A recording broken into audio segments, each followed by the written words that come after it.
What's up, you guys? This morning I did a video about my reaction to a couple of comments, and I feel like I kind of lost it a little bit,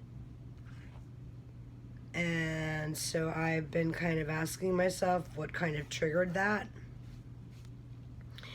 And after rewatching it a couple of times, I realized that it's not just one thing, you know? I don't want to say that I want to apologize for what I said about the LGBTQ community, but I have my own experiences with them through my mom, so I feel like I have an insight in terms of my own personal experience, and this is the reason that I act this way and behave this way.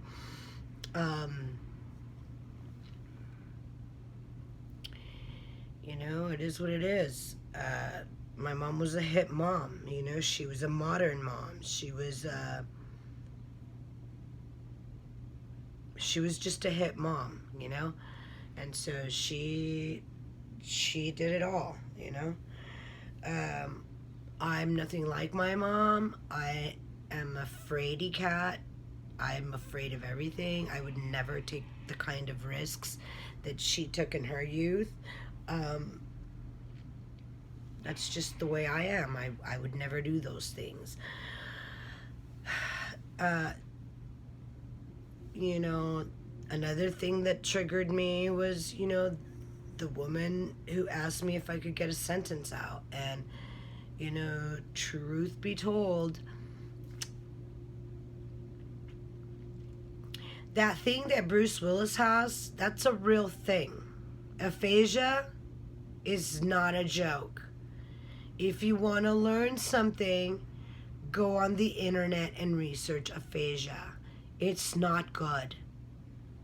And in fact, I would be willing to state that they probably don't have a lot of information out there about it. It's that rare. And I don't mean rare as in unheard of. I mean rare as in the information department.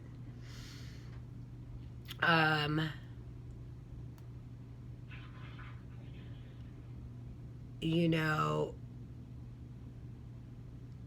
if you watched my last video and I talked about lesions, the lesions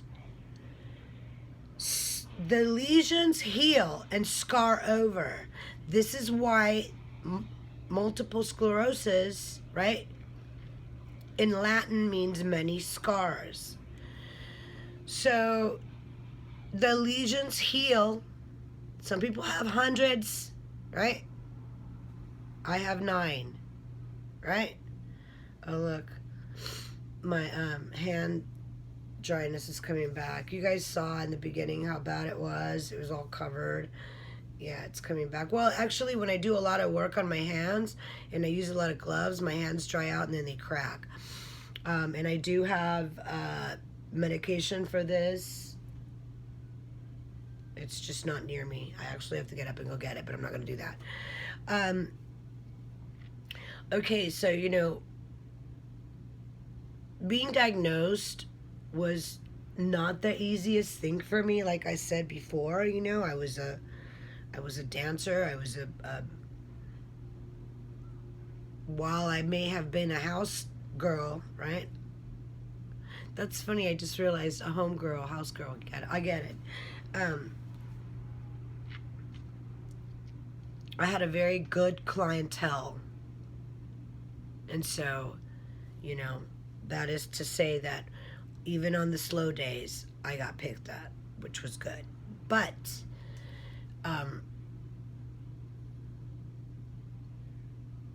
you know, post-diagnosis and pre-diagnosis, it was like night and day for me.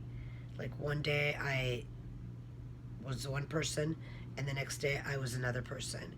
So your old you, there has to be like a sense of a burial. That person has to be put away. You have remnants of the old you, but you're not the old you anymore. You're the new you, right?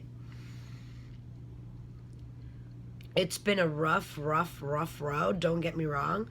Um, it's taken me a really long time to get to where I am. I mean, I knew about YouTube 13 years ago, right? Actually, 10 years ago. I mean, regardless, I knew about YouTube since its inception, right? Because we all got iPads. But I was not in a place to start a channel then. And even though in hindsight I look back and I go, man, you could have started a badass channel because you were hot, you know, a hot motherfucker. But I had bigger fish to fry then. I couldn't do it. Not only couldn't I do it, I wasn't prepared to divulge myself openly like that at the time. And also I was having just really a good camaraderie there for a while with an entire family that I really loved and continue to love today. But the timing for me to begin a channel at that point was not conducive for me at the time to what I was going through and dealing with on a daily. Meaning, I had been chosen, right, out of many to come and watch some children, and you know, I mean, what can I tell you? You know, the kids, it was a long haul, let me just say that. The long haul meant that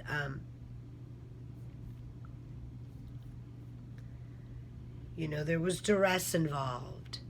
There was strife involved. There was grief involved. There was, you know, growth involved. So there was a lot of different elements in that time frame for me that I obviously needed to, you know, surpass and go through. And so this is obviously a life experience I would never disregard, and I will always play a key role in how I better myself and you know, and how I thrive. You know, I am like one in a million. I am, you know, a rarity, you know.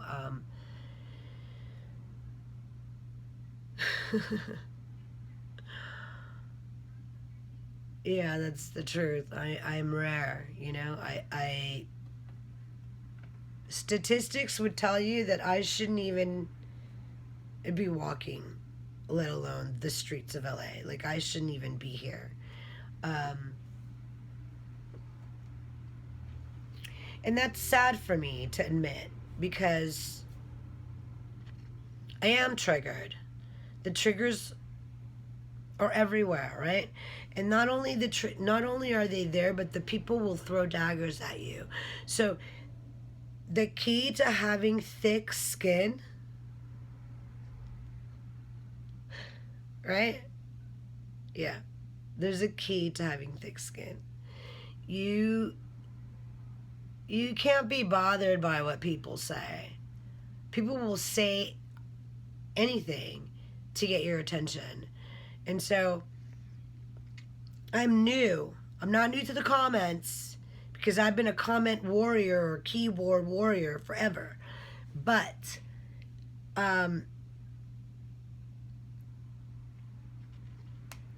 you know, I have a channel that I have to stay on top of. So I'm not the one that's going to sit here and ignore comments, right? to the woman who said that I couldn't get a word out of my mouth in 16 seconds, let me remind you that I have, you know, an autoimmune disease, and we have trouble speaking sometimes.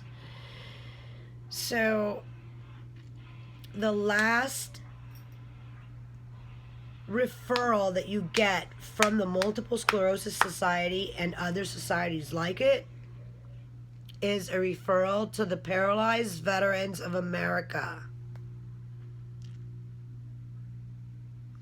God forbid you should ever have to deal with that.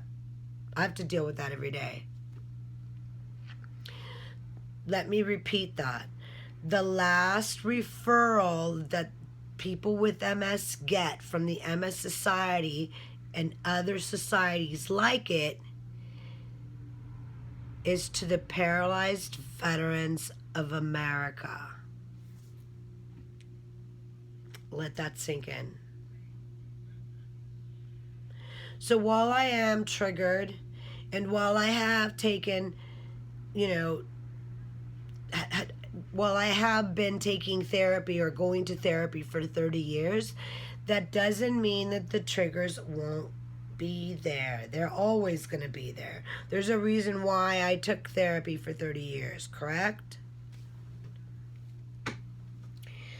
And what have I learned in the 30 years that I've taken therapy? That the triggers are always going to be there. Always. They're not going to go away.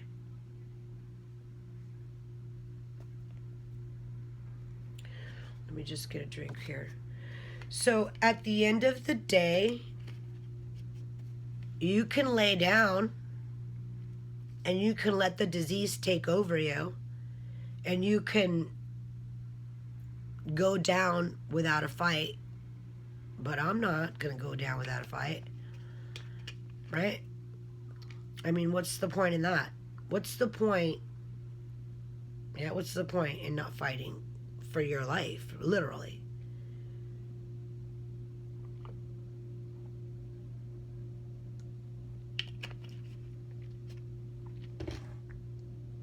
So to the girl that triggered me, I thank you, because I've learned today that I have to remind myself and others that the triggers are always going to be there. And I am going to get triggered. And that she's not the last person that's going to trigger me. And I am going to one day be talking and all of a sudden, can't get the word out. Because, remember, the dendrites have to go over the damage, which is a scar. It began as a lesion, a tear in the brain, right? So the brain has a soft covering over it. It's called the myelin sheath. At which point that myelin sheath is very thin, and it's like a film that covers the entire brain, and that's where the tear occurs. So the wiring, I'm going to assume, because I'm not a brainiologist or whatever you call that, I think it's called neurologist, that has to be right? So when the dendrite gets to that area that has, the tear, that has, in someone like me, healed over. That tear has healed, right? So now the healing is a scar, right? But when the dendrite gets there, does it still have to go over it? Yeah, it's a scar. So a keloid is scarring that has lifted over the epidermis. So now you don't only have a scar, but there's a keloid that has formed over it, okay? That's called, I believe, a hardening, and they call that scar tissue, okay? So it's common if you have implants, right? Not depending on where. A lot of the times, you know, I don't know, I don't have implants, but I would imagine that's the easiest way I can explain it. I have thousands of keloids on me. However, I can't seem to find one right now. Yeah. So that's your medical lesson for the day. You've gotten 2 lessons today. I hope that if you're a medical person, that you take heed in what I'm saying. Okay? A multiple sclerosis diagnosis is not the end of the world. It can be. If you live in squalor, you probably should clean the place up, because it's not good for your health, you know? Don't ask me how or why. This is just something I've learned. You know, there's a lot of things that can make it worse. There's a lot of things that make you susceptible to diagnosis. Most people get diagnosed in their 40s. Some people get diagnosed in their 20s. It's rare that you get diagnosed as children, but it does occur. So when I was a kid, yeah, this is going to be another story.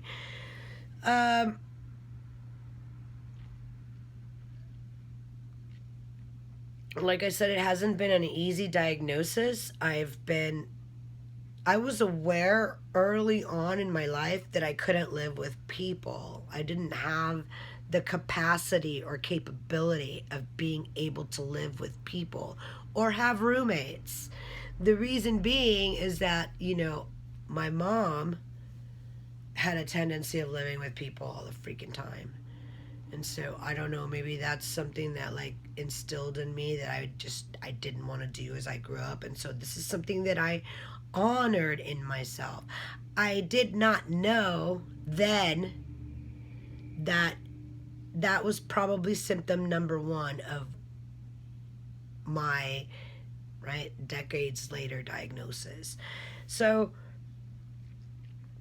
these are things that I have learned in hindsight, because I mean, you know, you have to be willing to accept you at your best and your worst, right? I don't know what I'm going to say next. I'm just going by memory. I've had so many occasions where I've had to sit down and really reevaluate what was happening in my life in order to move forward, in order to categorize and compartmentalize everything so that I can see it from an, you know, overall perspective and be able to help myself. Because remember, the Bible says, heal yourselves, right? So, you know, you might hear me contradict myself. You might hear me, you know, mix up my dates. But rest assured that I documented everything, and it's all written down in journals, in boxes and boxes of them. So what I'm talking about right now is just what's on the surface. It's not what you're going to open up and go and dig deep and take a dive into, because that's nothing. That's for the doctors when I'm gone, right? I don't know how long I'm going to live. Statistics say that I will live probably 10 years less than the average person who doesn't have an autoimmune disease like mine, multiple sclerosis. But I can tell you that there are other diseases that people say that are like mine. For example, it was just on the tip of my tongue and now it escapes me. Parkinson's disease. I can see why they think that it's the same kind of disease, but it's not. Yeah, it's difficult. So, in multiple sclerosis, when you incur damage to the brain, it depends how much damage is there that's incurred and irreversible, right? So, I'll give you an example of that. I went to a meeting one day in Simi Valley, and a young man who had been there the previous month, because these meetings are once a month, this young man who had been there the previous month and had walked in, right, was now in a wheelchair. So we asked him, what happened to you? He was like 40 something years old.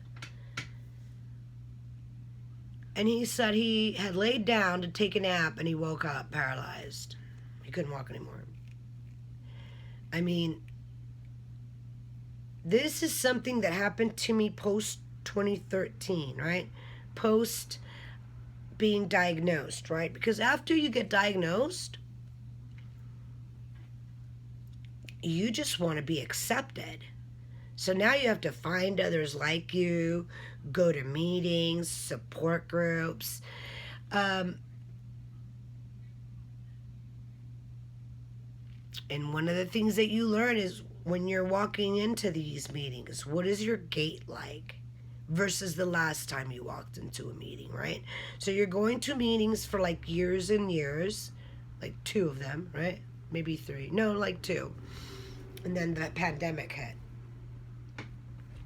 So you're doing these meetings like regularly, going to these, support groups. And when you get there, you realize that you're literally the middle guy, the one that's middle-aged, right? All of them are either really young and way worse, or really old and way worse, right? You're like in the middle and you're like kind of fucked because you're going, whoa. Like now you've got to kind of make a self-assessment, right? And then now you have to go back in time and like realize all the things that you might have done already that have contributed to your well-being and how good you're handling this disease and how you've counteracted the disease thus far based on the chronology of the disease, right? We're talking post versus pre-diagnosis. So to say that I wasn't up to par with what was happening in my body, it would be like it would just be a straight up lie, because I knew exactly what was going on with my body. I was walking my dog, right, minding my business, and my dog would see a squirrel and take off. By the time my brain and my mouth were on the same page, that time that elapsed, my dog had already like jammed like past me about, how long is that retractable leash? 6 yards? Yeah. By the time he picked up air, so did I. And I wound up on my belly on the ground, right? So I knew that there was something awry. There was no questioning that there was something wrong. I knew that.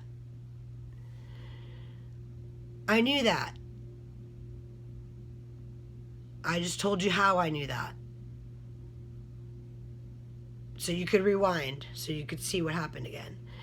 And these are little tidbits that kept happening to me. I would spend, thousands of dollars trying to figure out what was wrong with me, shelling the money out to the doctors, right? And you got to remember, I didn't have insurance. So I had to pay the $75 fee, right? For the initial visit, right? Because I didn't have insurance, right? And I had to pay out of pocket for the medication that they gave me, right? And they always wanted to take blood, and my blood was always never good. Like, they could never use my blood. They couldn't even get it to the labs. It was that bad. Right? So, what are my fears? My fears are that my brain fails, that, you know, I mean, God forbid I wake up one day catatonic, but, I mean, that's, you know, not being able to walk.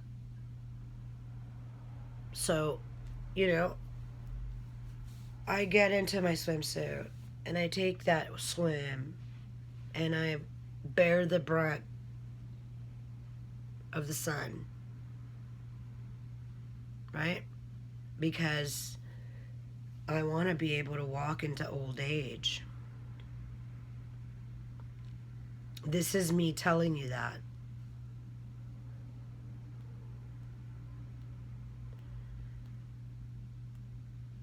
So, what happened to me?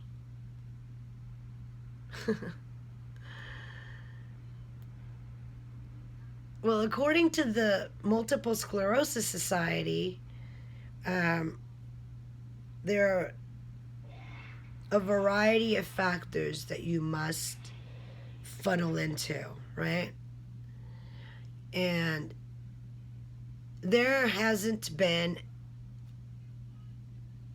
enough studies. There are studies, but there's not a study that pinpoints and walks through the person. There's pinpoints, you know, the person's like, and walks with the person alongside them throughout their life, because they haven't done that yet, right? And they're still researching it. And this is, you know, an ongoing situation. The research is ongoing. When I was diagnosed, there was only 400,000 people in America that suffered from it. I don't know how many there is now. But I can tell you that worldwide it's about 1 million. Wait, like, let's see. Let's see.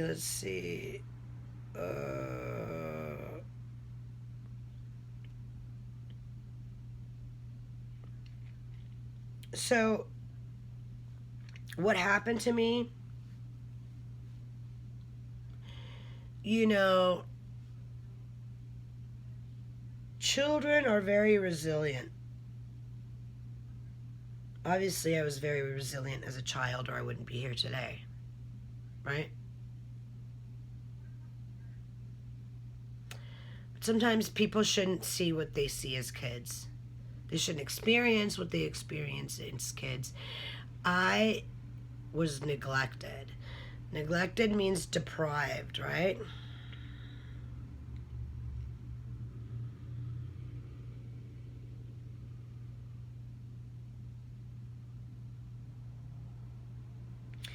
And this depravity continued on into my 20s.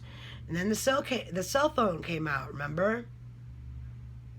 And by the time everybody had a cell phone, it didn't really seem to matter to people.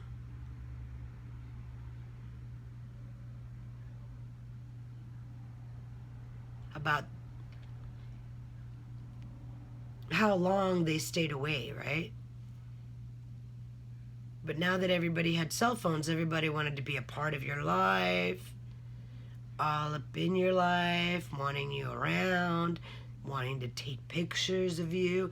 This was traumatic for me, because for years, like decades, no one wanted to be around me, or I felt alone, right? So, you know, I kept to myself. I took care of business. I never lived with people. I lived on my own. I paid my own rent.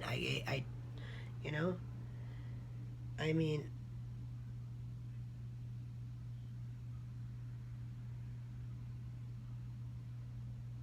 okay, so yeah, I don't know.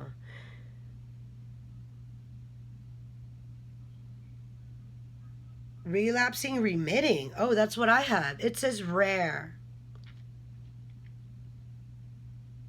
Fewer than 200,000 U.S. cases per year.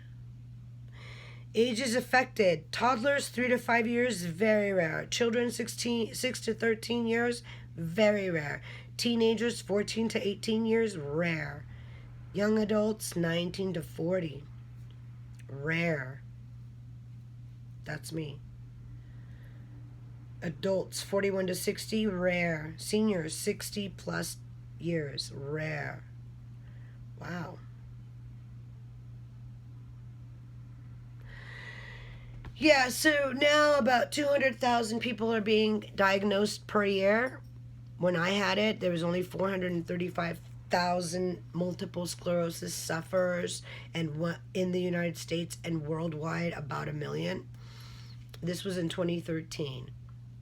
So, I'm coming up on 10 years, you know. I was told by my neurologist I was going to be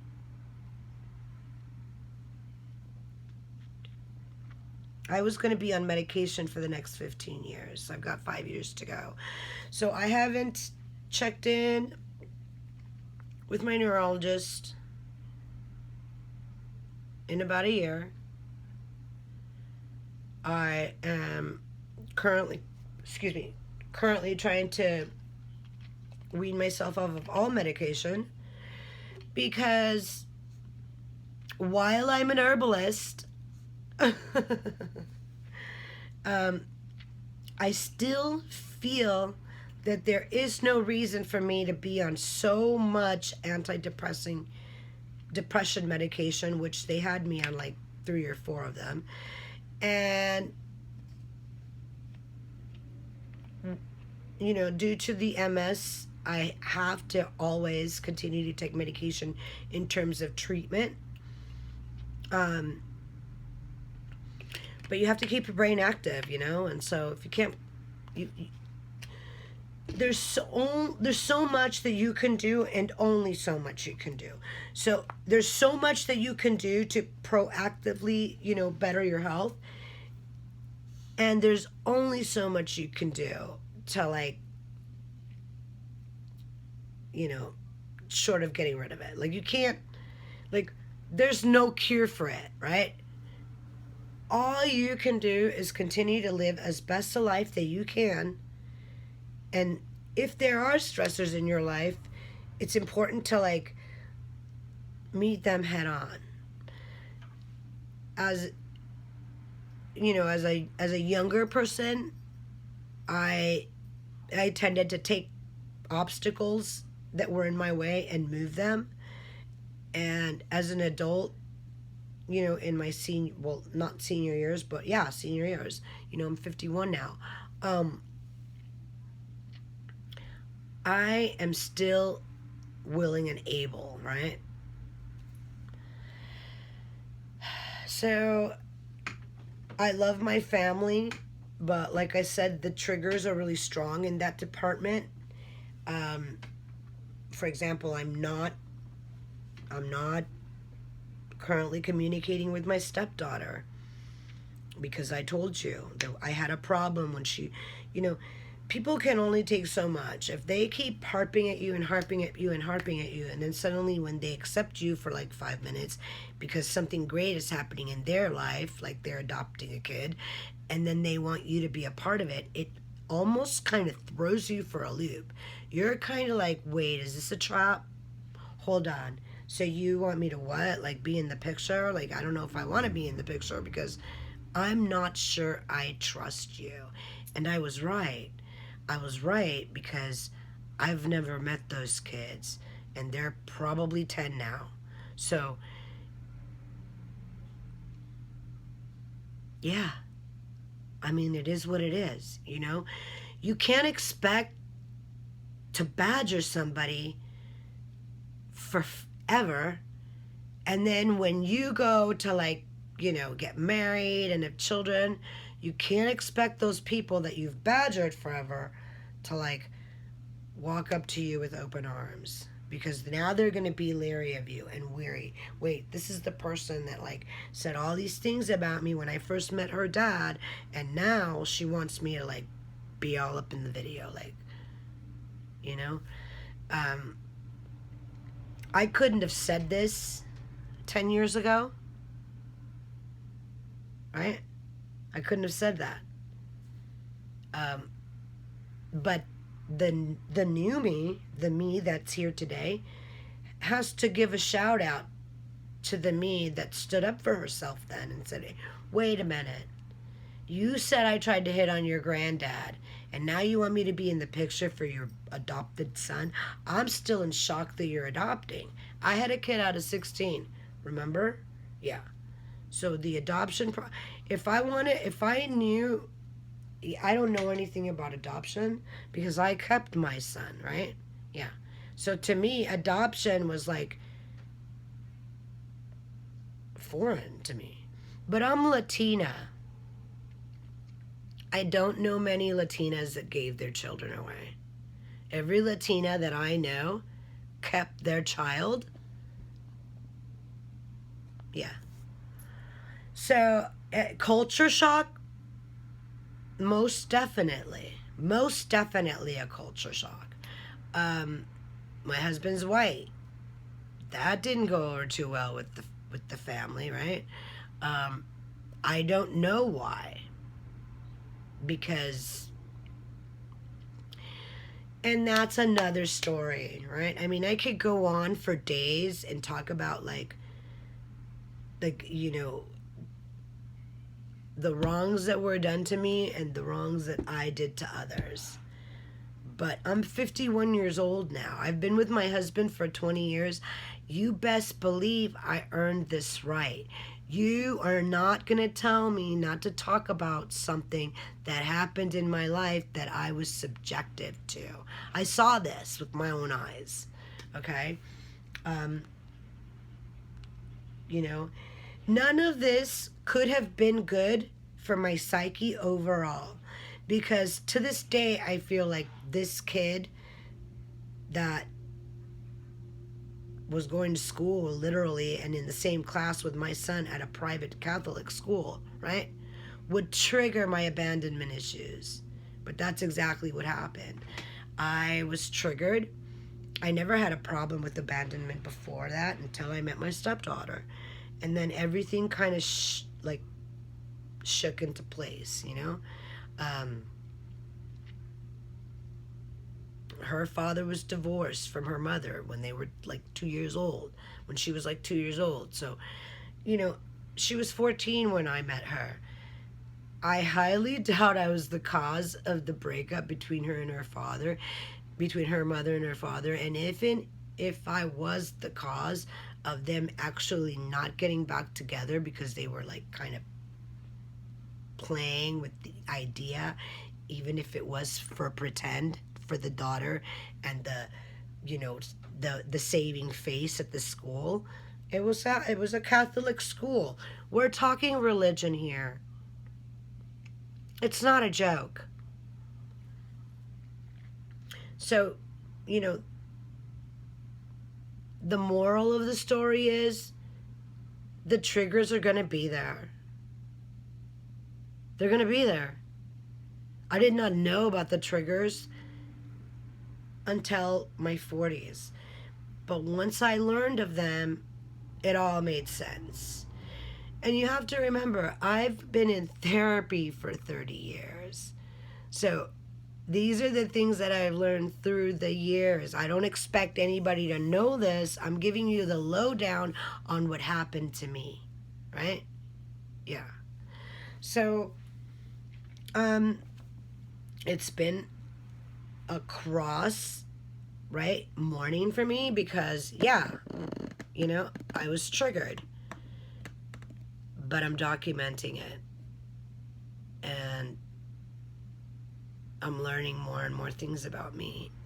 And maybe one day when the triggers are there, I won't feel as emotionally invested in them, simply because I've learned that, you know, I'm doing the right thing. I'm still learning. I'm still moving forward. I'm still working hard at, you know, living, making it to 100. There's my dogs. So, while I wasn't happy with some of the comments that came through earlier today, I appreciate them because, you know,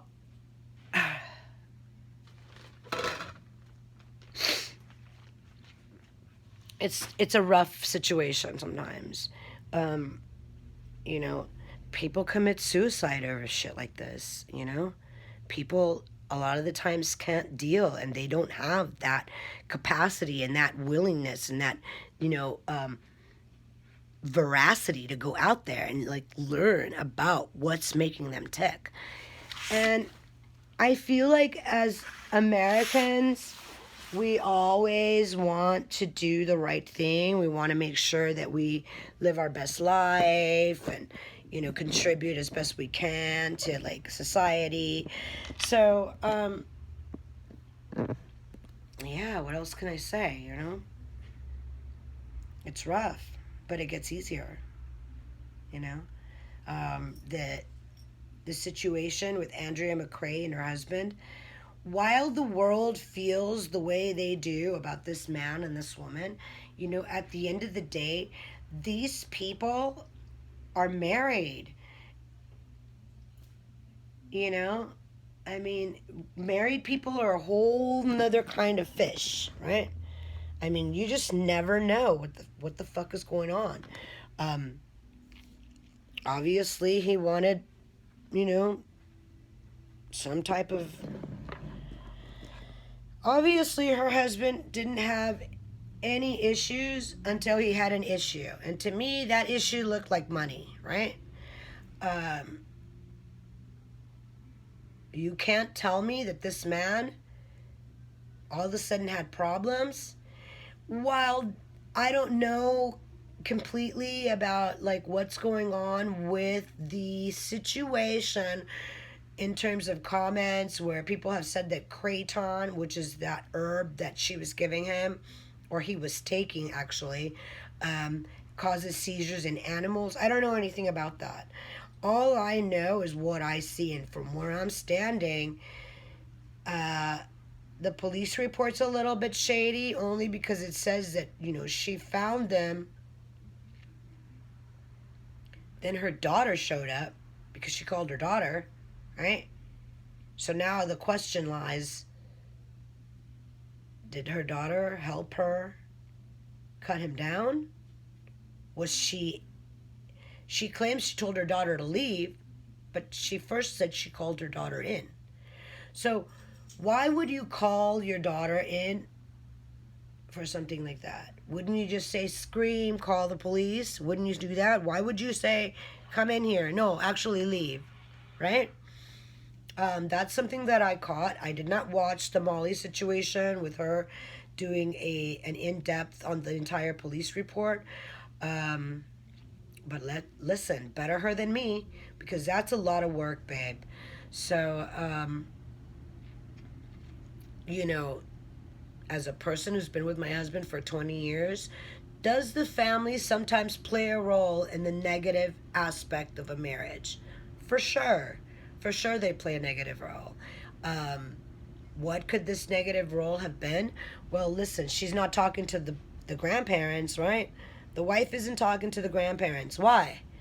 Why don't they have a relationship? That's a little odd. You know, I can't help to think that maybe they don't have a relationship because she's Mexican and he's black and they call that interracial. I don't know, because I currently learned that, you know, as far away as 50 years ago, it was still illegal to marry a person. If you were Mexican, you weren't allowed to marry a white person, or like, Yeah, the color of your skin was a major issue. So, you know, America's got a lot of things to work through, you know. The justice system sometimes isn't just.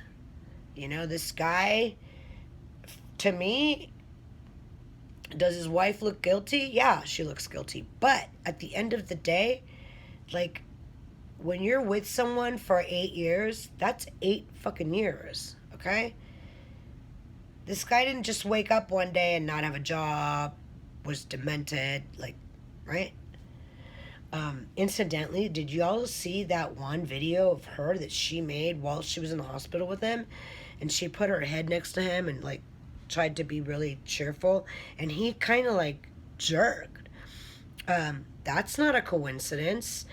That is his body reacting in a jerk manner to her presence.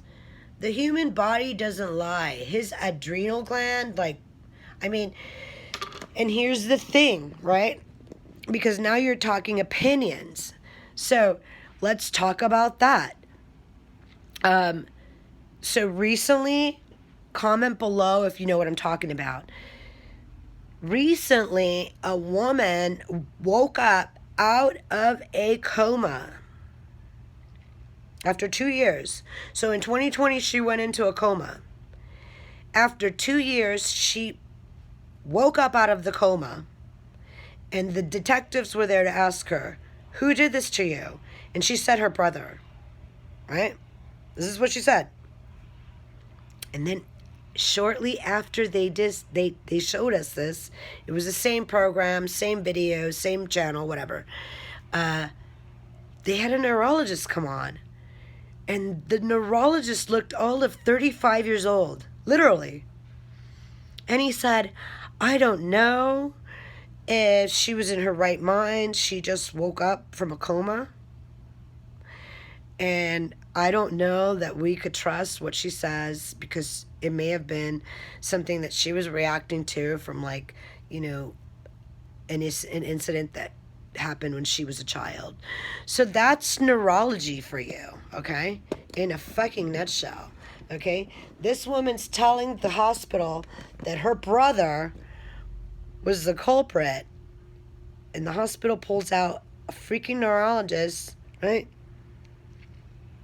Probably not right out of school, but 35 years old is pretty young. And I'm all for young brains, but this motherfucker said she could have been talking about an incident that happened to her when she was like 5. I hope the community that he comes from is laughing their ass off at him. Like and subscribe. Thanks for watching, and keep cool out there. It's a crazy hot summer.